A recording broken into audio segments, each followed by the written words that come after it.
फळाचे नाव हळदीचे कुंकू व कुंकवाची हळद. आम्ल व आम्लारीमुळे हळदीचे कुंकू व कुंकवाची हळद बनते हे तपासणे. आता या प्रयोगासाठी लागणारे साहित्य: हळद, नंतर चुना, लिंबू आणि 1 ग्लास पाणी. आता याची कृती आपण पाहूया. एका चमच्याने आपल्या हातावर थोडीशी हळद घ्या, नंतर त्यावर थोडेसे पाणी टाका. आता आपल्या हाताचे नीट निरीक्षण करा. आपले हात कसे दिसतील ते पहा.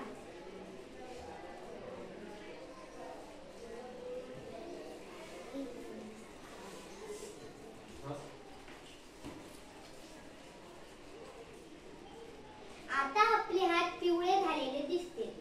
नंतर आपल्या या पिवळ्या हातावर थोडासा चुना लावा आणि नंतर त्याचे नीट निरीक्षण करा.